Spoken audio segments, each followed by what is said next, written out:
Bismillahirrahmanirrahim. Bismillahirrahmanirrahim. Assalamualaikum warahmatullahi wabarakatuh. Alhamdulillahirabbil alamin. Alhamdulillahilladzi anzala sakinata fi qulubil mu'minin liyazdadu imanan ma'a imanihim. Asyhadu an la ilaha illallah wahdahu la syarikalah wa asyhadu anna Muhammadan abduhu wa rasuluh. Allahumma shalli wa sallim ala nabiyyina Muhammad wa ala alihi wa ashabihi wa man ittaba'ahum bi ihsanin ila yaumiddin. Allahumma ati nufusana taqwaha wa zakkiha anta khairu man zakkaha anta waliyuha wa maulaha. Allahumma arhamna bil Qur'an. Allahumma amin. Bapak Ibu yang kami muliakan, insyaallah di sesi ini kita bahas tema paling penting dari semua tema pembahasan apapun di dunia. Karena sebuah ilmu itu menjadi penting tergantung pada objeknya. Kalau objeknya mulia, ilmunya jadi lebih mulia daripada objek yang biasa saja. Semua ilmu itu mulia, semuanya mulia. Semakin mulia objeknya, maka semakin mulia keutamaan ilmu tersebut. Dan hari ini insya Allah kita membahas temanya adalah Al-Quran. Wabil khusus bagaimana kita berinteraksi dengan Quran. Sebagai persiapan Ramadan Bapak Ibu dan teman-teman semuanya. Nah, kita berangkat dengan ayat ini. Waktu saya sampai jam berapa ya? Sampai asar.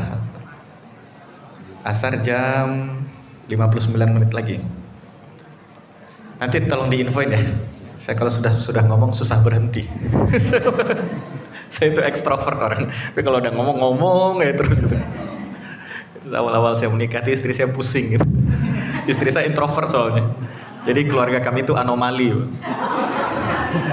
Dimana keluarga orang itu kan istrinya yang ngomong terus suaminya stres kok istri saya ngomong terus ya.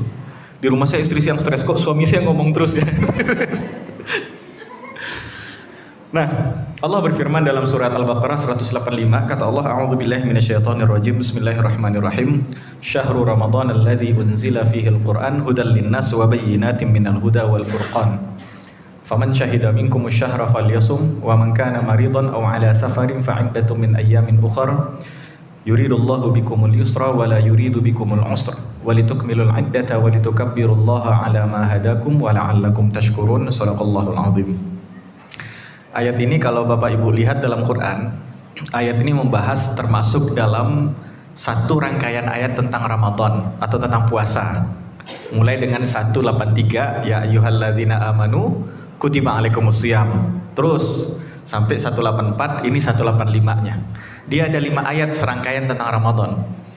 Dan tidak ada pembahasan tentang Ramadan selengkap itu. Jadi pembahasan Ramadan paling lengkap dalam Quran ada di surat Al-Baqarah 183 sampai 187. 5 ayat saja. Itu sudah mengcover semua hal tentang Ramadan. Kalau tentang misalnya surat Al-Qadar itu cuman yang dibahas Lailatul Qadar saja. Tapi kalau ini dibahas semuanya tentang Ramadan. Nah, fokus kita insya Allah kita fokus pada bagian yang saya hitamkan saja. Karena kalau waktunya pasti nggak cukup kalau semuanya. Bayangin dari Syahrul Ramadan sampai Wal Furqan. Nanti implikasinya ada pada potongan terakhir wala'allakum tashkurun. Nah, sekarang kita akan membaca ayat ini pelan-pelan dan memberikan hak untuk ayat ini. Karena hak untuk ayat itu apa? Quran itu diturunkan liyadabbaru ayatihi, supaya mereka mentadaburi ayat-ayatnya. Waliyatadzakkara ulul albab, dan setelah mereka mentadaburi, orang-orang yang punya lub itu bentuk jamaknya albab.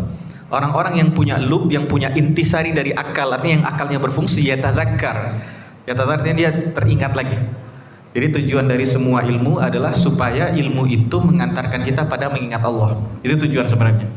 Kita belajar Quran mentadaburi juga supaya kita diantarkan mengingat pada Allah. Nah, kita memberikan hak Quran untuk ditadaburi dan kita coba baca ayat ini pelan-pelan. Pertama Allah mengatakan Syahrul Ramadan alladzi unzila fihil Quran. Bulan Ramadan adalah bulan yang mana Al-Quran diturunkan pada bulan itu. Jadi kalau kita pelajari, Ramadan itu menjadi istimewa karena Quran turun di bulan itu. Jadi kalau kita ada hari istimewa 17 Agustus misalnya, atau hari kelahiran kita, atau hari anniversary pernikahan, atau hari apapun, biasanya harinya ikutan mulia cuman sehari saja, 24 jam saja. Atau 17 Agustus mentok-mentok sampai 18 Agustus cuman 2 hari saja. Tapi ketika Al-Quran turun tidak 1 bulan Ramadan, salah satu malam di Ramadan, 1 Ramadan 1 bulan itu menjadi ikutan mulia. Dan kalau kita lihat di Quran, kita lihat baca lagi sejarah, semua standar kemuliaan, semua hal yang nempel pada Quran itu menjadi mulia. Atau semua yang paling mulia berkaitan dengan Quran. Misal, Al-Quran turun pada malam yang disebut dengan malam apa Bapak Ibu? Malam Qadar atau Lailatul Qadar. Dan Lailatul Qadar itu lebih baik dari semua malam. Saking hebatnya, pembandingnya bukan malam. Biasanya kan malam bandingannya malam. Tapi ini bandingan malam, bukan 1 malam, bukan 1 pekan, tapi bulan bandingannya. Istilahnya gini, kita punya anak lomba tinju misalnya. Anak TK, misalnya ini lomba bela diri, lawan anak TK, kan harusnya begitu. Apple to apple orang bilang tuh, head to head. Tapi ini anak TK lawan atlet tinju kelas berat. Itu udah nggak fair tuh. Anak TK lawan atlet tinju kelas berat. Dan lebih hebatnya lagi anak TK ini, atlet yang dia lawan tuh bukan 1 orang, tapi 1000 orang. Coba sehebat apa nih anak TK ini? Allah menyebutkan Lailatul Qadar itu 1 malam itu lawannya 1 bulan. Dan bukan 1 bulan, tapi 1000 bulan. Dan Allah katakan malam itu lebih baik dari 1000 bulan. Tidak sama dengan 1000 bulan, tapi lebih baik. Khairun min alfi syahr. Bayangkan hebatnya 1 malam ini. Kenapa 1 malam ini menjadi mulia? Karena Quran turun di malam itu. Jadi segala yang disentuh oleh Quran menjadi mulia. Gak cuma malam itu saja, bulan yang terbaik dari 12 bulan yang ada. Dari semua bulan ada, bulan terbaik kita nggak ada ikhtilaf di situ, yaitu bulan Ramadan. Kita ikhtilafnya cuma tanggal 1-nya saja. Bentar lagi baku hantam lagi nih. Setiap 1 Ramadan kapan? Jadi kita nggak pernah dewasa. Perbedaan udah ada dari 1000 tahun yang lalu. Yang dibutuhkan bukan persamaan tapi kedewasaan. Silahkan kalau ngambil tanggal 1-nya hari ini silahkan, yang besok juga silahkan. Sudah selesai urusan. Kita sudah berbeda, di tahun lalu juga berantem juga, sekarang berantem lagi. Tapi ulama, semua umat Islam, ulama dan umat awamnya ittifaq bahwa semua bulan itu yang paling mulianya ada di Ramadan. Kenapa Ramadan menjadi bulan mulia? Karena Quran turun di bulan itu. Allah mengatakan syahrul Ramadan alladzi unzila fihil Quran. Jadi Ramadan itu bulan Quran. Bukan saja bulan puasa, dia menjadi mulia karena Quran turun di situ. Dan Al-Quran dibawa oleh malaikat Jibril, Bapak Ibu semua. Al-Quran itu kan turun dari Lauh Mahfuz ke langit dunia, itu sekalian. Nah, itu turunnya pada malam Lailatul Qadar itu. Dari Lauh Mahfuz ke langit dunia, para malam Qadar itu turunnya. Nanti dari langit dunia ke Nabi SAW dibawa oleh malaikat Jibril itu bertahap. Kadang 10 ayat, kadang 1 surat, kadang 1 ayat, macam-macam. Kadang 5 ayat surat Al-Alaq, kadang sekian ayat surat Al-Muzammil. Nah, dibawa oleh malaikat Jibril. Dan dari semua malaikatnya Allah, itu malaikat yang topnya itulah malaikat Jibril alaihissalam. Itu malaikat paling mulia, itu malaikat Jibril. Dan malaikat itu udah nggak pernah lagi turun ke bumi sejak Rasul SAW wafat, kecuali malam Qadar. Ketika Lailatul Qadar, malaikat Jibril pun turun ke bumi. Kenapa? Ngapain beliau turun ke bumi? Nggak ada lagi yang diberikan wahyu. Tugas malaikat Jibril kan mengantarkan wahyu. Sudah, beliau di langit saja zikir. Beliau nggak pernah turun kecuali malam Qadar itu. Artinya malaikat yang bersentuhan dengan Quran itu malaikat terbaik yang membawa Quran itu. Kemudian juga Al-Quran itu diturunkan kepada nabi-nabi terbaik juga, Pak. Dari semua umat manusia ini, Allah sebutkan ada manusia terbaik dan sempurna. Mereka adalah nabi dan rasul. Jumlah mereka berapa? 124.000. Dari 124.000 yang dimention by name dalam Quran, itu 25 sebutkan namanya, kita hafalkan tuh, Adam, Idris, Nuh, Saleh, Ibrahim, Lut, dan seterusnya. Dan dari 25 yang disebutkan namanya, berarti ini spesial nih. Orang kalau dimention namanya di Quran berarti istimewa. Dari 25 itu ada yang lebih istimewa lagi, namanya Rasul Ulul Azmi. Para nabi yang ujiannya paling berat dari semua nabi lainnya. Ada 5. Nabi Nuh, Nabi Isa, Nabi Musa, Nabi Ibrahim, Nabi Muhammad alaihimussalam. Dan dari 5 yang terbaik, Allah sebutkan yang paling baiknya adalah Nabi Muhammad SAW. Kata Nabi Mustafa, dari kata Safiyun, yang terbaik dari yang terbaik dari yang terbaik dari yang terbaik, itu Safi, pure, murni. Ada air, kita kumpulkan air dari semua samudera, kita saring gitu. Kita lakukan saringan ribuan kali sampai tinggal setetes saja. Dan setetes itu air yang pure, yang murni, itu bahasa Arabnya sofiyun. Nah, orang yang terpilih sampai semurni itu namanya Mustafa. Istafa dikata sofiyun. Nabi kita disebut Nabi Muhammad SAW Mustafa. Dan Nabi Muhammad Nabi terbaik. Dan Al-Quran ini diberikan kepada siapa? Kepada umat Islam. Dan Allah mengatakan kuntum khaira ummatin ukhrijat linnas. Kalian adalah umat terbaik yang dikeluarkan untuk manusia. Karena sebelumnya ada umat yang baik, mereka gagal. Namanya Bani Israel, senior kita. Mereka dimuliakan, diberikan keutamaan, tapi di zaman itu mereka tidak jalankan dengan baik. Kata sama Allah, dicabut kemuliaan itu, dihadirkan umat yang baru, dan Allah berikan kemuliaan untuk umat yang baru itu, yaitu kita. Artinya apa? Dalam Islam, kalau kita bicara tentang level atau value kebaikan, dan kita tidak bicara dengan Quran, maka jauh panggang dari api. Jadi kalau kita ingin bicara kebaikan, bicaranya Quran dulu. Itu standar kebaikan umat ini pasti Quran dah. Umar bin Khattab ketika jadi khalifah, beliau bertanya kepada salah satu menterinya, salah satu gubernur. Ditanya sama gubernurnya berangkat dengan Umar. Kata Umar, di Mekah siapa yang mimpin? Kalau kamu juga berangkat, gubernur Mekah siapa? Kata gubernurnya itu, saya angkat namanya Abza, Abdullah bin Abza. Kata Rasul, siapa itu Abdullah bin Abza? Kata gubernurnya, dia mantan budak si ini dan si ini. Ex budak, bayangin. Dulu budak itu hina sehina-hinanya manusia, dan gak ada budak hari ini. Sehina-hinanya manusia, budak itu bahkan bisa dijual udah kayak barang. Kata beliau, saya tunjuk Abdullah bin Abza. Siapa dia? Kata Umar. Dia mantan budak. Umar lihat. Terus kata beliau, tapi dia paham dengan Quran. Kemudian Umar mengatakan, sungguh Allah mengangkat sekelompok dari umat ini dengan Quran, dan Allah menghinakan juga sekelompok dengan Quran. Artinya ketika kita bicara keutamaan, umat ini harus kembali pada Quran. Nah, ini masalah kita hari ini. Kita hari ini kalau ngomongin Quran, kapan ngomonginnya? Ketika lahiran, ketika nikahan, ketika kematian, selesai. Atau mentok-mentok ketika Ramadan masuk di masjid ngomongin Quran. Setelah kita keluar, kita berbisnis di pasar, tidak ngomongin Quran. Kita kerja di kantor, nggak ngomongin Quran. Kita hidup bernegara, nggak ngomongin Quran. Kita hidup bertetangga, nggak ngomongin Quran. Bahkan kita berkeluarga, nggak ngomongin Quran. Akhirnya kita bingung, pegangan hidup kita apa nih? Dan dunia menawarkan banyak sekali. Yang simpel saja, cara keluarga kan banyak. Barat punya parentingnya sendiri, Cina punya parentingnya sendiri, karena mereka semua berkeluarga. Jepang punya parentingnya sendiri, dan kita bingung mau mana yang mau diikutin. Akhirnya diikutin yang ini ternyata salah, ikutin yang salah. Kalau keluarga salah, itu bahaya, Pak. Saya bikin tumbler terus salah bikin, udah buang, bikin yang baru. Tapi kalau saya berkeluarga terus salah, korbannya anak kandung saya, di akhirat diminta pertanggungjawaban. Nah, ketika kita bicara Quran, bicara ibadah, kita bicara Quran. Tapi kalau bicaranya pendidikan, kita nggak ngomong Quran. Ekonomi nggak ngomong Quran. Politik nggak ngomong Quran. Lain-lain kita nggak, keluarga nggak ngomong Quran. Akhirnya umat nggak pernah maju. Umat itu nggak pernah maju. Jadi kalau kita bicara tentang value tertinggi, umat ini harus kembali pada Quran. Harus membaca Quran, mempelajari. Bukan saya tidak cukup membaca. Orang hari ini berpikir puncak interaksi kita dengan Quran adalah menghafal 30 juz. Tidak. Interaksi dengan Quran itu panjang, bukan saja menghafal. Membaca, menghafal, kemudian memahami maknanya, kemudian mentadaburinya, kemudian mengambil maknanya itu dipakai untuk kehidupan kita.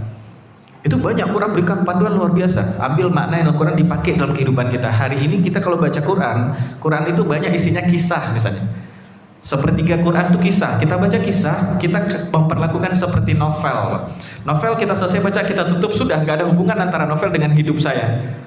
Banyak kita bicara, itu kan kisah Fir'aun, selesai. Enggak, sifat Fir'aun itu kadang-kadang kita lakukan. Fir'aun kan pemimpin di Mesir hari itu. Kita nih para suami juga pemimpin di rumah tangga. Kadang-kadang kita melakukan Fir'aun tapi versi mini, Pak. Dikisahkan Fir'aun, kita nggak akan pernah jadi Fir'aun karena orang paling buruk udah ada, Fir'aun. Kita nggak akan seburuk Fir'aun, tapi masih ada perbuatan Fir'aun yang mungkin kita lakukan, para penguasa lakukan, itu masih terjadi. Atau mungkin kita terzolimi dengan perbuatan yang mirip perbuatan Fir'aun, cuman skalanya skala kecil. Bagaimana cara kita menghadapi itu? Pelajari kisah Nabi Musa. Bagaimana Musa menghadapi itu? Itu kita mempelajari sejarah itu pasti ada diambil dari kisah itu dipakai dalam hidup kita. Kita belajar Quran bicara apa pakai dalam hidup kita. Nah, pertama Quran itu Ramadan itu menjadi mulia karena Quran. Dan umat ini hanya akan mulia kalau dia kembali mempelajari Quran dan menjadikan poros utamanya itu Quran. Hari ini kan poros kita belum Quran, Pak.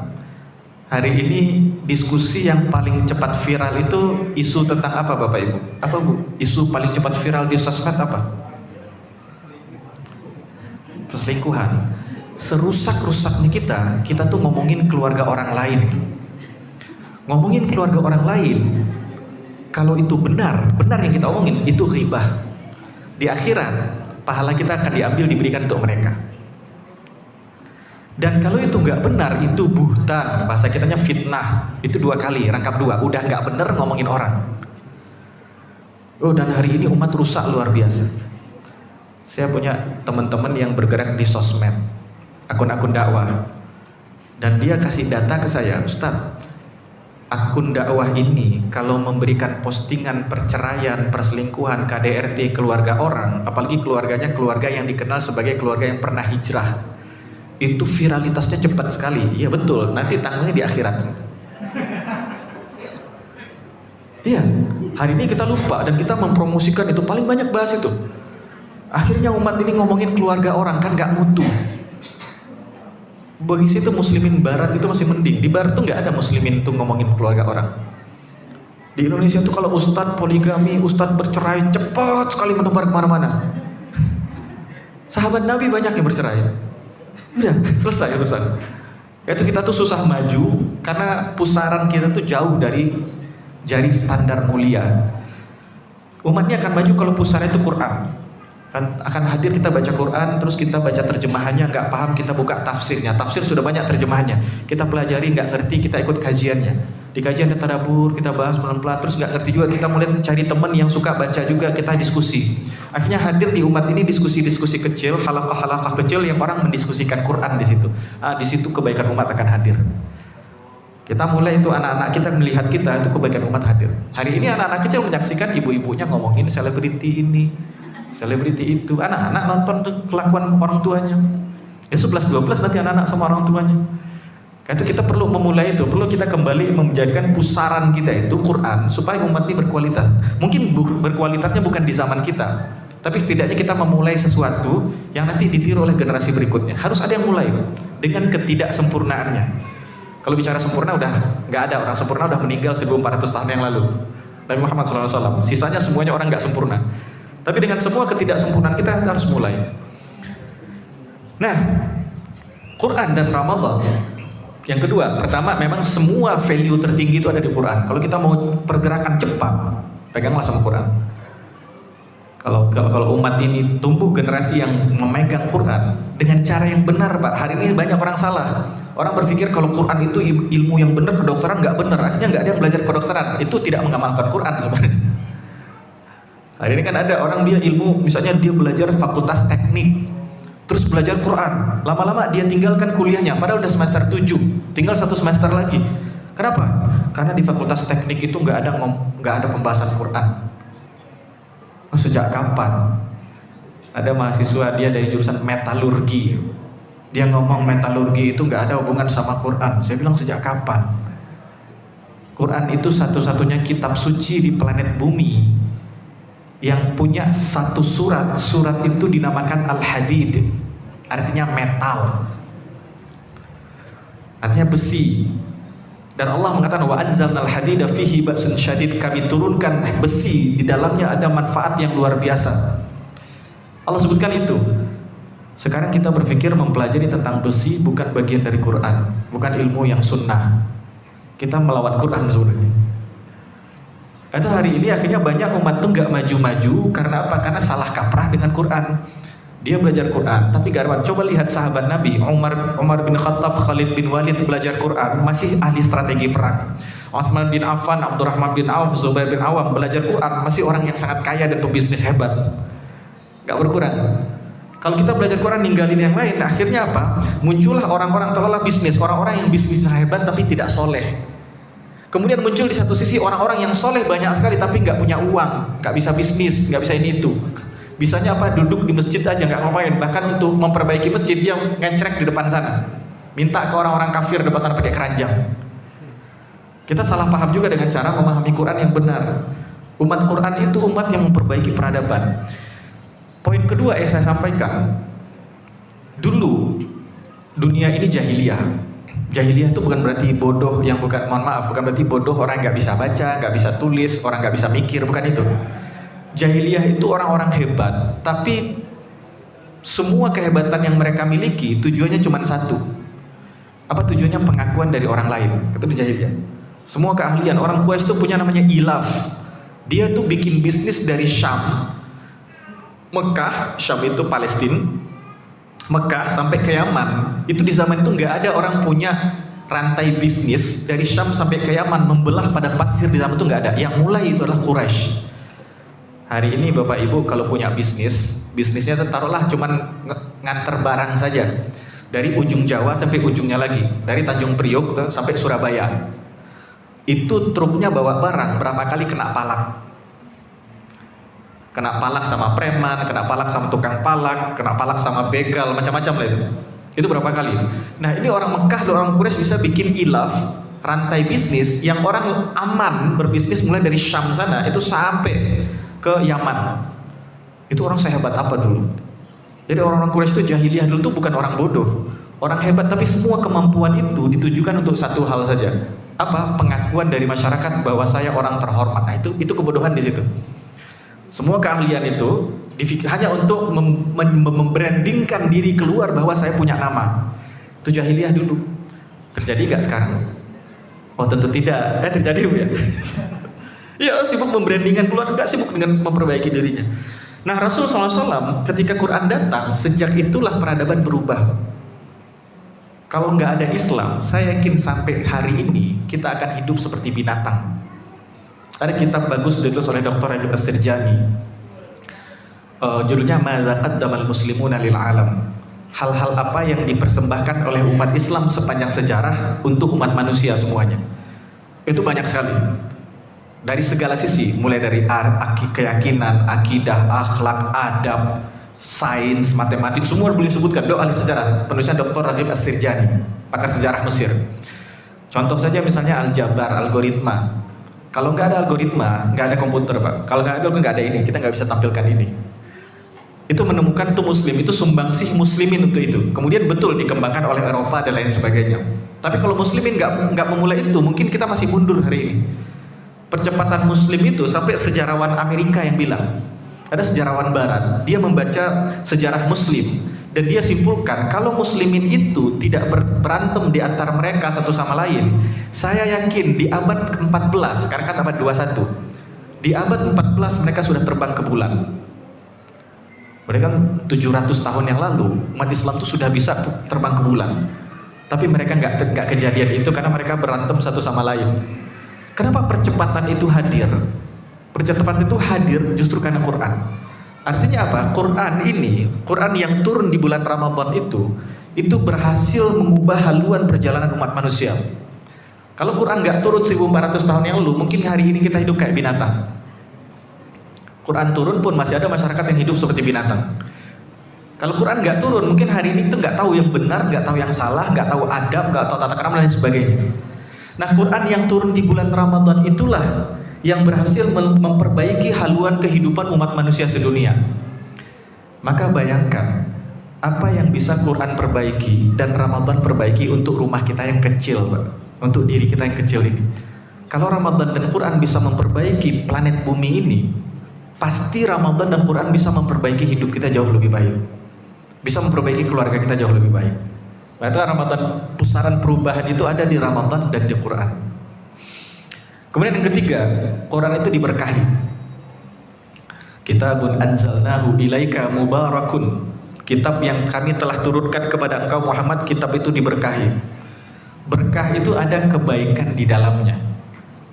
Yang kita cari dari hidup ini berkah. Semua perbuatan kita dimulai dengan bismillah. Bismillah itu dengan nama Allah artinya. Kata Allah di akhir surat Ar-Rahman, Tabaraka asmu rabbika. berkahlah nama Tuhanmu. Kenapa kita baca bismillah? Karena nama Allah itu berkah. Kita berharap pada apapun yang kita lakukan ada berkah di sana. Itu yang diharapkan. Banyak belum tentu berkah. Sedikit juga belum tentu berkah. Yang kita harapkan berkah. Kita berpikir kalau punya harta banyak kemudian bahagia. Kalau nggak berkah nggak bahagia. Berapa banyak orang bersaudara akur dari usia bayi sampai usia 30 tahun. Akur nggak ada masalah sama sekali. Hidupnya sederhana. Ketika bapaknya yang kaya raya meninggal, tiba-tiba mereka berantem. Padahal duit banyak. Itu berarti duit banyak itu belum tentu kebaikan. Semua hidup kita harapkan keberkahan. Kita berpikir kalau badan sehat tuh badan sehat-sehat. Semua orang berharap seperti itu. Tapi kalau sehat nggak berkah, justru orang ketika sehat bikin maksiat. Kita tuh kalau udah sakit pasti minta sama Allah tuh sampai nangis. Tapi kalau badan sehat, duit banyak, waktu kosong banyak, itu boro-boro minta sambil nangis. Sholat aja serius aja sudah hebat gitu. Yang ada sholat lagi sholat, nanti ke kafe mana lagi ya? Nanti nonton film mana lagi ya? Kadang-kadang justru keadaan yang lemah itu membuat kita ingat sama Allah. Hidup itu yang dicari keberkahan, dan dalam Quran semuanya sumber keberkahan. Apapun yang kita lakukan, kita perbaiki keluarga kita sesuai dengan panduan Quran, berkah insya Allah. Kita perbaiki cara kita berekonomi sesuai dengan panduan Quran, berkah insya Allah. Semua hidup kita berikan panduan Quran, insya Allah berkah. Itu keberkahan. Yang terakhir adalah kita kembali ke Quran. Allah mengatakan syahrul Ramadan alladzi unzila fihil Quran. Ayat ini turun pada tahun kedua Hijriah.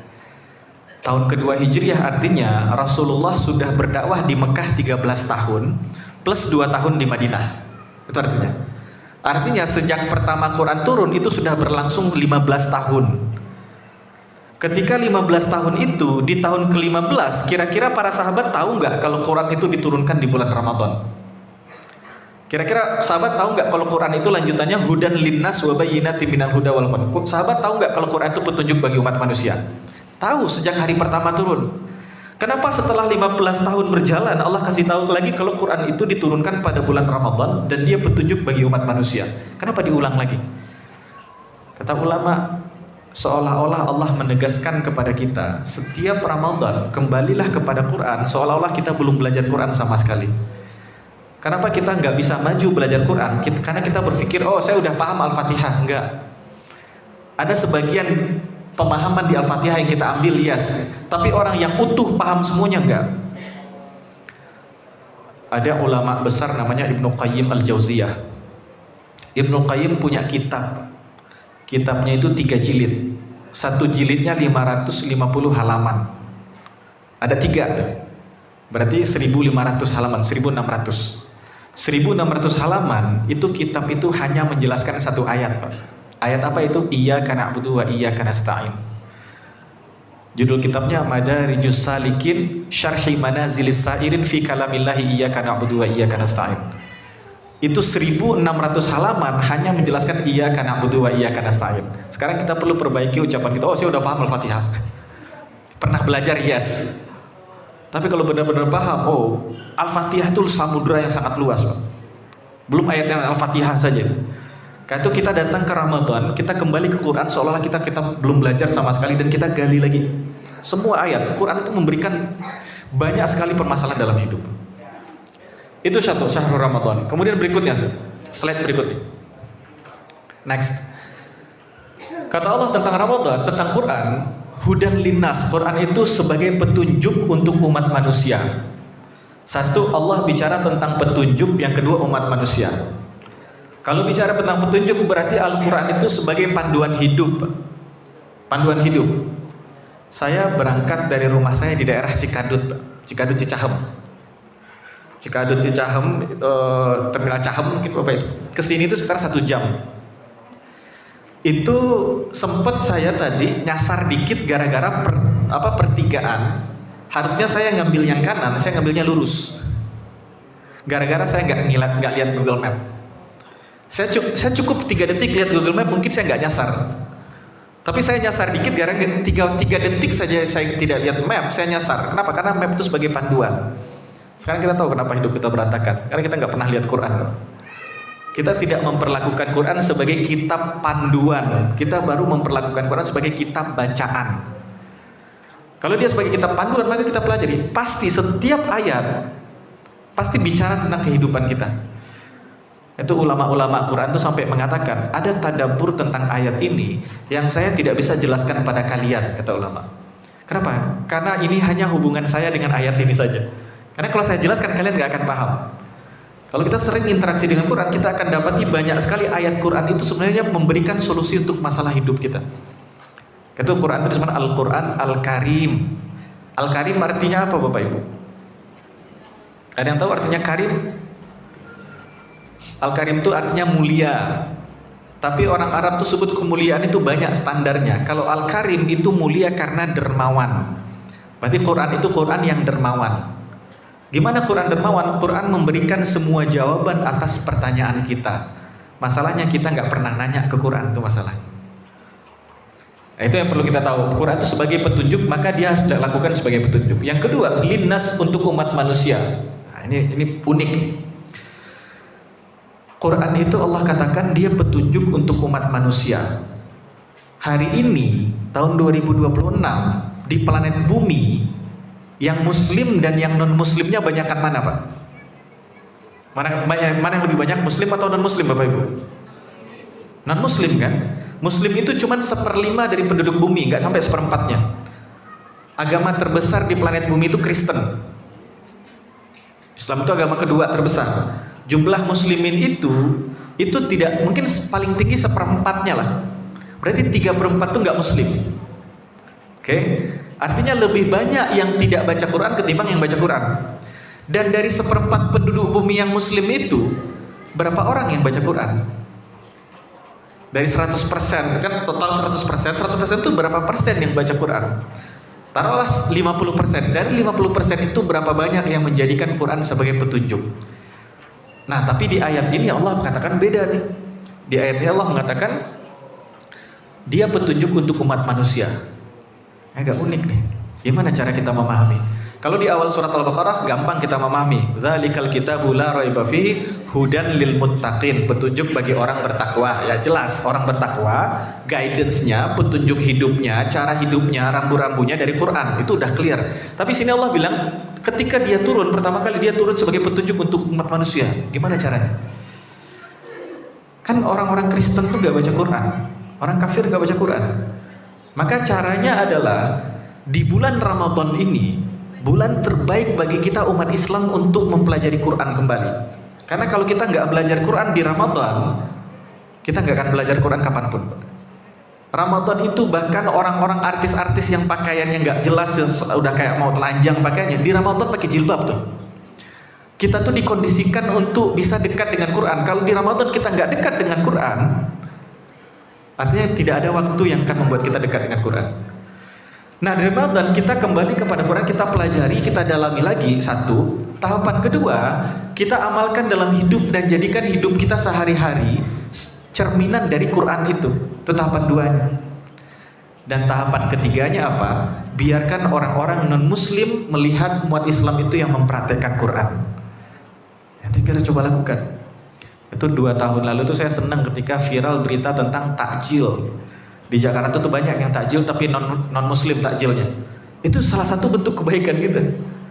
Jadi dari Ramadan itu kita mempertontonkan kebaikan kita, bukti bahwa kita umat Quran terlihat dalam karakter kita. Kenapa? Karena orang-orang non muslim tuh nggak bisa baca Quran, tapi mereka bisa baca kita.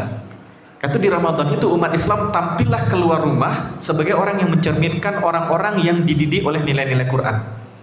Akhlaknya akan berbeda, level kesabarannya berbeda, kedermawanannya berbeda, santunnya berbeda, disiplinnya berbeda, menepati janjinya berbeda. Itu umat yang dididik dengan Quran. Dengan itu Al-Quran bisa menjadi petunjuk bagi umat manusia. Ramadan itu kan momen semua, Pak. Bahkan di Ramadan itu kita melatih hal yang tidak normal. Makan, minum, berhubungan suami istri itu kebutuhan pokok manusia. Manusia nggak bisa hidup tanpa makan dan minum, dan manusia dewasa tidak bisa normal berpikirnya tanpa hubungan, terutama laki-laki. Ketika Ramadan semuanya dilarang. Kebutuhan dasar manusia itu dilarang dilakukan ketika Ramadan setiap hari dari pagi sampai sore. Artinya kita itu dididik sama Allah dengan latihan yang sangat berat. Karena nafsu ini cara kita interaksi dengan nafsu itu cuma satu, ditahan. Nafsu itu cuma kenal satu bahasa, itu tahanan. Karena kalau nafsu diikuti nggak ada ujungnya Pak, nggak ada ujungnya, habis. Nafsu kepada siapapun, nafsu kepada lawan jenis, nafsu kepada harta, nafsu kepada jabatan, nafsu kepada apapun, itu nggak ada habisnya. Satu-satunya cara interaksi dengan mereka dengan ditahan. Tahan itu bahasa Arabnya sama yasumu saum, itu tahan. Maka Quran sebagai petunjuk, umat Islam yang belajar Quran harus memperlihatkan Quran itu kepada semua umat manusia, itu baru hudan linnas. Yang kedua, Quran sebagai petunjuk, ini saya tulis tapi terlalu kecil. Ibnu Abbas mengatakan Quran itu punya 4 level pemahaman. Nah, nanti kita muncul pertanyaan, gimana Ustaz? Saya nggak bisa bahasa Arab. Gimana cara menjadikan Quran sebagai petunjuk? Ibnu Abbas mengatakan Quran itu ada 4 level pemahaman. Dari paling bawah, 1, Quran yang bisa dipahami oleh semua orang, baik yang bisa bahasa Arab ataupun yang nggak bisa bahasa Arab. Kalau dia nggak bisa bahasa Arab, baca terjemahannya, dia bisa paham. Seperti misalnya Alhamdulillahirabbil alamin, segala bentuk puji dan syukur dan terima kasih itu milik Allah. Itu susah nggak kita pahamin? Kan simple sekali. Ar-Rahman Ar-Rahim, Allah yang maha mencintai, maha mengasihi, maha menyayangi. Susah nggak memahaminya? Enggak. Itu satu, Quran itu yang bisa dipahami oleh siapapun. Yang kedua, level kedua, Quran yang bisa dipahami oleh orang-orang Arab atau orang yang paham bahasa Arab. Semakin paham kita bahasa Arab, semakin banyak kita pahami. Yang ketiga, Quran itu bisa dipahami oleh para ulamanya. Kita nggak bisa paham langsung kecuali nanya pada ulama. Misalnya hukum-hukum yang diambil dari Quran itu harus ulama yang jelasin, kita nggak bisa. Karena kalau kita manggil hakim banyak hukum-hukum yang kita ini halal, ini haram, ini wajib, ini enggak, bisa salah kaprah gitu. Dan yang keempat adalah ada ayat-ayat Quran yang cuma Allah yang paham, tidak ada satupun manusia yang paham. Apa contohnya? Alif Lam Mim, Yasin, Hamim, Alif Lam Mim, Shad, Kaf Ha Ya Ain Shad. Itu cuma Allah yang paham. Kata Ibnu Abbas, level pemahaman Quran yang 4 ini, sebagian besar Quran berada pada level pemahaman 2 yang pertama. Semua orang bisa memahami dan orang yang paham bahasa Arab bisa memahami. Yang bisa dipahami hanya oleh ulama saja itu lebih sedikit. Dan ayat yang bisa dipahami oleh Allah saja itu lebih sedikit lagi. Cuman huruf-huruf muqatta'ah namanya. Alif Lam Mim itu. Artinya hudan linnas ini berarti Quran itu, kita dengan Quran harus punya interaksi yang baik, baca Quran, baca terjemahannya dan pelajari. Itu nanti di Ramadan. Tips yang bisa kita lakukan, 1, misalnya minimal kita selesai dalam 30 hari itu selesai khatam Quran itu minimal, harga mati sudah. Berapa kali khatam? Sekali saja cukup. Saya biasa 3 kali khatam. Nah, yang 2 kali khatam itu gunakan waktu itu untuk mempelajari ayatnya, baca ayatnya, baca terjemahannya. Kalau ada kitab tafsir kan sudah banyak terjemahan, kita baca kitab tafsirnya. Dan dari situ ambil, pasti ada pesan untuk hidup saya, pasti, nggak mungkin nggak. Misalnya Allah mengatakan Allah tuh alhamdulillahi rabbil alamin. Segala puji bagi Allah, Tuhan semesta alam. Alam ini kalau tidak Tuhan, tidak Allah Tuhannya, tidak Allah yang mengendalikan, hidup kita berantakan, Pak. Hidup kita berantakan. Kita, siapa yang membuat kita, banyak orang masuk ke kamar mandi kepleset langsung masuk ke rumah sakit. Sejak kepleset di kamar mandi itu dia nggak pernah lagi bisa berdiri, nggak bisa bangun. Berapa banyak dari kita masuk kamar mandi licinnya luar biasa sambil lari dan nggak kepleset. Siapa yang jagain itu? Kata kita bersyukur alhamdulillahirabbil alamin. Berapa banyak peluang kita untuk bisa ketabrak di depan sana? Berapa banyak kecerobohan yang bisa mengakibatkan nyawa kita, nyawa anak-anak kita? Siapa yang menjaga itu? Rabbul alamin. Kita teruskan alhamdulillah, semua ayat dalam Quran itu sangat relate dengan hidup kita. Itu di Ramadan itu, 1 kita membaca Quran, yang kedua penting sekali dan itu nggak perlu kebut-kebutan. Targetkan misalnya selama 30 hari ini saya membaca surat Al-Fatihah, kemudian mempelajari maknanya dan membaca kitab tafsir berkaitan dengan surah Al-Fatihah. Itu saya cukup, selesai 1 Ramadan. Jadi setiap Ramadan itu ada momen kita bertemu, apalagi kalau di luar Ramadan kita bawa itu lebih baik lagi. Nah di situ Quran akan mulai berfungsi sebagai petunjuk. Pasti akan banyak hal yang kita dapati petunjuk untuk hidup kita. Ada seorang ulama Quran. Beliau itu penasaran dan ingin mentadaburi Quran dari perspektif politik. Coba itu. Maka berangkatlah beliau dari Mesir ke Amerika. Penerbangan itu ada sekitar 7 jam apa 8 jam. Selama penerbangan itu dia mengatakan, saya ingin mentadaburi Quran dari sudut pandang politik. Gimana caranya itu? Kemudian dia pikir kayaknya nggak begitu banyak tema politik dalam Quran. Tapi kalau yang bicara ulama, akhirnya selama sepanjang penerbangan 8 jam itu, pas turun penerbangan dia mengatakan, selama penerbangan itu saya belum keluar 8 jam saya mentadaburi Quran dan mengambil perspektif politiknya, sampai mendarat di Amerika, saya belum keluar dari alhamdulillahirabbil alamin. 8 jam mentadaburi alhamdulillahirabbil alamin dari sisi politik saja itu. Gimana caranya itu? Wajar kalau Ibnu Abbas mengatakan, saya dapatkan semua jawaban di Quran. Bahkan saya kehilangan tali ikat unta saya temukan jawabannya di Quran. Gimana cara ulama memahami Quran? Ya, itu perlu kita berikan waktu khusus untuk mempelajari Quran. Dan dia akan berikan banyak jawaban dalam hidup. Kemudian berikutnya, Al-Quran itu juga wabayyinatin minal huda. Dia tidak saja petunjuk, tapi Quran itu menjelaskan petunjuk. Ini apa maksudnya? Saya kasih contoh. Ada nabi selain Nabi Muhammad yang punya kitab suci. Nabi Musa, Nabi Isa, Nabi Daud. Nabi Musa kitab sucinya Taurat, Nabi Isa Injil, Nabi Daud Zabur. Saya kasih contoh Nabi Musa saja. Nabi Musa bawa kitab atau suhuf, kitab suci namanya Taurat. Sama Nabi Musa diberikan kepada umatnya Bani Israel. Kata umatnya, ini apa wahai Musa? Ini ibarat contoh aja seperti ini. Kata Musa, ini kitab. Kitab apa? Kitab suci yang akan menjadi petunjuk. Kata umatnya, apa buktinya kalau kitab ini kitab suci? Ini dari Allah, ya buktinya apa? Buktinya kamu lihat laut sana, dilihat sama masyarakat, saya belah laut itu, dibelah. Oh ya, ini berarti Musa benar dari Allah. Benar utusan Allah dan kitab ini kitab suci dari Allah. Nah, Al-Quran dia itu petunjuk dan dia tidak perlu pihak lain menjelaskan kalau dia petunjuk. Quran. Nabi Isa membawa kitab Injil. Bagaimana untuk membuktikan kalau Injil bukti dari Allah sama Nabi Isa dihidupkan orang sudah mati? Semua orang, oh betul, ini berarti Nabi utusan Allah dan kitabnya pasti dari Allah. Nabi Muhammad ketika membawa Quran, Quran itu tidak perlu penjelas apapun. Dan Quran cukup menjadi penjelas bahwa dia petunjuk. Hanya saja bedanya adalah Quran itu ketika dia penjelas dari petunjuk, semakin kita memahami Quran, semakin paham kalau dia adalah petunjuk. Misal contoh sederhana, hari ini kita bisa pegang Quran, Pak. Quran yang kita pegang itu dan ayat yang kita baca itu ayat yang persis sama dibaca oleh Nabi SAW 1400 tahun yang lalu. Sekarang sebutkan saya satu buah buku yang bertahan 1400 tahun dan gak pernah berubah satu huruf pun. Gak usah 1400 tahun, 400 tahun aja. Ada gak buku kadang baru 3 tahun dah revisi. Baru setahun kalau penjualannya banyak, besok muncul edisi revisi. Itu bukti bukunya gak sempurna sebelumnya. Quran 1400 tahun, bukti bahwa Quran bisa di tangan kita hari ini itu sendiri sudah menjelaskan bahwa Quran itu petunjuk. Sebutkan satu kitab saja yang bisa bertahan 1400 tahun. Nggak cuma bertahan, kitab itu dibaca, difahami, dihafalkan, diteliti, diriset, dikaji, dan seterusnya. Saya sama teman-teman ada sekolah, dan kita mencoba mendesain sekolah itu alurnya sesuai dengan alur Quran. Karena nggak mudah. Karena kita harus baca Quran, baca penjelasan ulama. Coba, akhirnya anak-anak itu kita mulai dengan pendekatan ayat-ayat yang turun di Mekah. Ayat turun Mekah itu ayat-ayat untuk orang-orang pertama masuk Islam. Kan fase Quran itu turun ada dua, urutan Quran ada dua, ada urutan mushaf surah Fatihah, Al-Baqarah, ada urutan turunnya.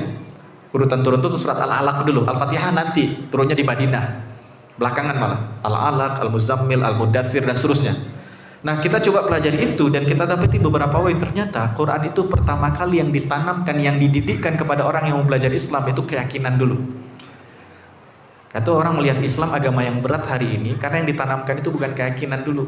Yang ditanamkan langsung kewajiban dia puasa, sholat, harus pakai hijab dan lain sebagainya. Enggak, keyakinan dulu disetelkan. Kalau udah settle keyakinannya, dia akan sholat dengan kecintaannya pada Allah. Kenapa anak-anak susah disuruh sholat? Karena kita lebih dulu ancaman daripada kecintaan kepada agama ini. Itu terjadi.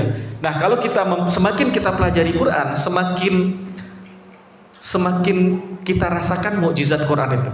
Semakin dalam kita mengkaji, semakin kita rasakan mukjizat. Itu Quran. Kalau tidak baca, coba aja baca tafsir. Kita pikir tafsir Alhamdulillahirabbil alamin saja. Di tafsir Ibnu Katsir itu Al-Fatihah itu panjang tafsirnya. Baca Alhamdulillah dulu aja. Baca terjemahnya, jangan nggak usah pakai target sehari harus salam, enggak, nikmati aja. Kayak kita makan minum kopi, kalau nikmat kan kita nggak ada target selesai kan, seruput sedikit-sedikit, nikmati saja, nggak usah dikejar. Dan kita akan semakin kita dalami, semakin dalam Quran itu kita rasakan mukjizat. Itu abayyinatin minal huda wal furqan. Dan terakhir, yang kedua, wal furqan, pembeda. Al-Quran itu menjadi pembeda. Kita hidup di zaman sekarang dan kita udah zaman sekarang tuh kita nggak tahu pembeda yang benar dan yang salah. Hari ini misalnya, saya biasa membahas tema keluarga. Hari ini tuh umat Islam tahu nggak gimana caranya menjadi bapak yang benar, gimana caranya menjadi ibu yang benar, gimana caranya mendidik anak laki-laki, gimana cara mendidik anak perempuan. Bahkan kadang-kadang kita nggak bisa gimana caranya jadi laki-laki aja. Bahkan hari ini tuh kita nggak bisa bedakan gimana caranya jadi laki-laki sesuai dengan jalan yang benar. Laki-laki sepanjang sejarah itu, dia itu providing, dia itu yang memenuhi semua kebutuhan rumah, itu laki-laki. Hari ini itu kejadian karena bukan kesalahan mereka, karena memang nggak tahu. Ada laki-laki anak bujang mau nikah dengan akhwat dan dia cari akhwatnya itu harus PNS. Kenapa harus PNS? Iya Ustaz, nanti biar bisa kalau rumah saya yang cicil. Enggak, semuanya kita yang urus, laki-laki. Itu laki-laki itu. Dan bukan salah dia juga. Karena kita nggak tahu pembeda hidup tuh nggak ada hari ini. Kita tumbuh besar tanpa ilmu, tanpa apa-apa. Akhirnya, simple saja awal menikah. Nanti kalau kita nikah, kan saya kerja, gaji saya sekian, gajimu sekian. Nanti kalau untuk beli rumah, cicilan rumah biar saya cover. Kita beli mobil, cicilan mobil kamu yang cover. Laki-laki nggak bisa ngomong kayak gitu. Semua kebutuhan rumah tangga kita yang cover. Itu di Quran disebutkan. Hari ini kita nggak tahu yang benar mana, yang salah mana, gimana jadi laki-laki, gimana jadi perempuan, kita nggak tahu. Dan akhirnya babak belur rumah tangga. Itu Quran mengatakan, Quran itu menjadi al-furqan, dia pembeda. Dia akan, kita umat Islam tuh akan punya cara mainnya sendiri. Dia banyak beririsan dengan ilmu lain, yes, mungkin saja, karena isinya kebaikan, ilmu lain juga kebaikan. Tapi ilmu yang ada dalam Quran kita mengambil dari sumur yang jelas, sumurnya mata airnya namanya Quran. Quran juga berfungsi sebagai al-furqan, pembeda. Kemudian terakhir Allah katakan, tujuan dari Quran turun di Ramadan adalah la'allakum tashkurun, agar kalian bersyukur. Apa artinya syukur Bapak Ibu semua? Kalau artinya secara makna di ulama kita bisa cari di Google. Tapi saya kasih contoh saja. Contoh yang sering saya berikan itu seorang anak SD kelas 3. Dia minta ke bapaknya, minta dibelikan sepeda. Terus kata bapaknya, oke nak, nanti bapak coba kerja dulu ya. Kalau dapat duit, bapak beli sepeda buat kamu. Akhirnya bapaknya bekerja, pas gajian, disisakan duitnya 800.000, dia belikan sepeda untuk anaknya. Kenapa? Karena anak-anak tetangga semuanya beli sepeda. Dia berikan sepeda, kasih ini nak, alhamdulillah ada rezeki dari bapak nih, sepeda buat kamu. Anaknya bilang ke bapaknya, Masya Allah, terima kasih pak, jazakallah khair, alhamdulillah. Dia salam ke bapak, dia cium bapaknya, dia peluk bapaknya. Anaknya bersyukur enggak? Bersyukur, tapi belum selesai. Setelah itu, sepeda dia taruh saja depan rumah, nyender saja di pagar. Dia main sama teman-temannya, dia nggak pakai sepeda itu. Dia berangkat ke masjid nggak pakai sepeda, dia pergi ngaji nggak pakai sepeda, pergi ke sekolah nggak pakai sepeda. Sepeda tuh nyender terus, nggak pernah dia pakai. Temannya main sepeda, dia lari-lari belakang temannya, nggak pernah dipakai. Itu anak itu masih bersyukur nggak atas sepeda yang diberikan bapaknya? Nggak. Quran diturunkan kepada kita, diperintahkan agar kita menjadi bersyukur apa potensi yang Allah berikan untuk kita. Tidak semua orang dapat kecerdasan yang Allah berikan ke sebagian orang. Tidak semua orang diberikan kekayaan yang Allah berikan ke sebagian orang, sebagian lain enggak. Tidak semua orang mendapatkan kesehatan sebagai mungkin kita hari ini punya. Ada orang yang dari lahir dalam keadaan cacat. Maka semua yang Allah berikan itu jangan ditongkrongin, dianggurin saja. Semua yang Allah berikan itu kita gunakan semaksimal mungkin potensi itu sampai mentok, dan gunakan untuk hal yang Allah ridhoi. Itu hamba yang bersyukur.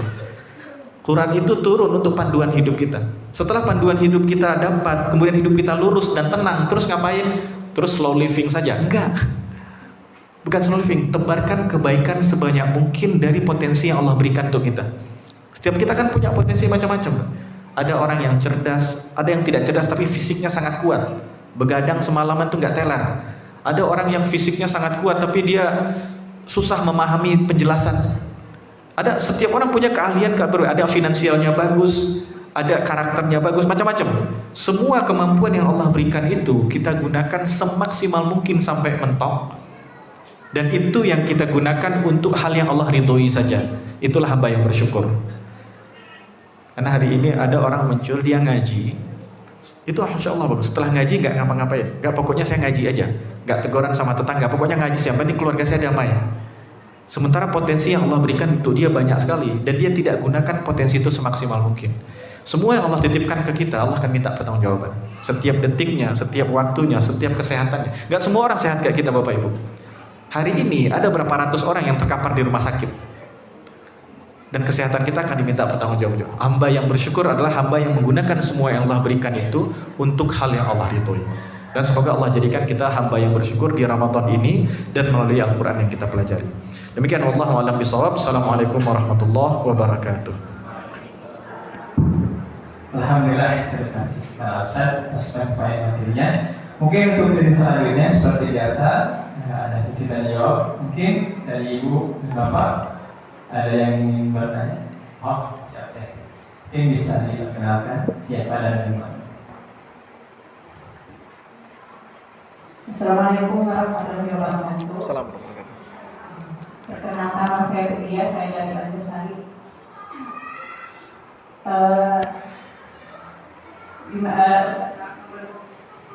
Bukan bertanya, mau minta tipsnya cara menanamkan kecintaan Al-Quran kepada kita sendiri dan juga kepada anak. Assalamualaikum warahmatullahi wabarakatuh. Assalamualaikum warahmatullahi wabarakatuh. Baik teh. Baik. Ini Quran, interaksi kita dengan Quran ada beberapa. Yang kita lihat di sini saya coba kumpulkan.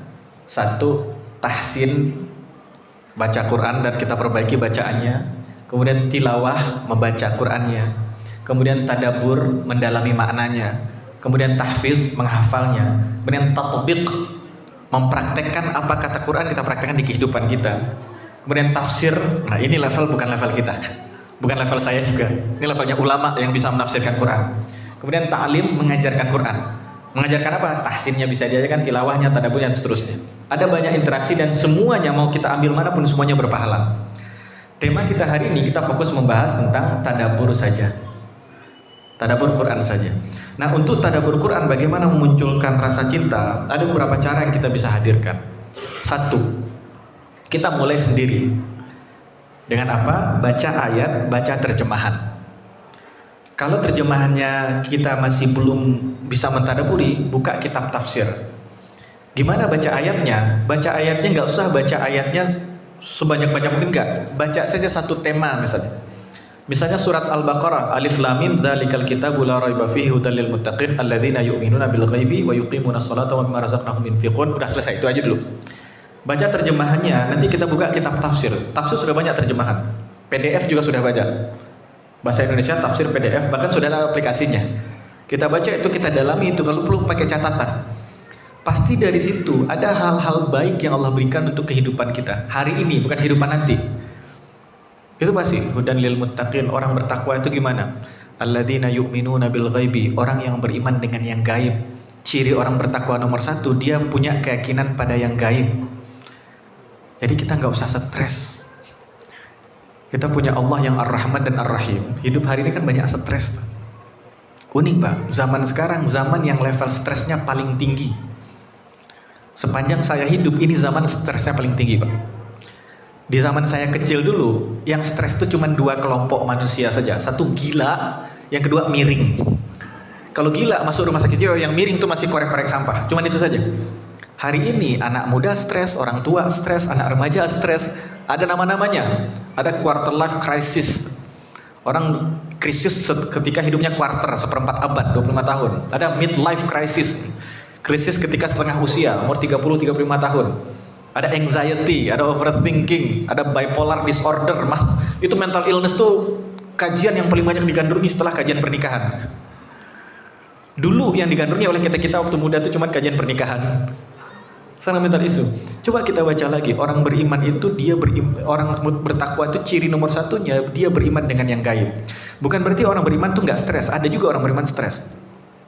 Jadi salah juga kalau mengatakan kalau kamu stres berarti nggak beriman. Enggak. Baca surat Maryam, Maryam tuh stres. Sampai Maryam mengatakan, ya laitani mittu qabla hadza. Waduh, kalau bisa saya mati aja sebelum ini. Itu kalimat orang stres enggak? Kalau bisa. Tapi bagaimana Maryam menjalani itu semua?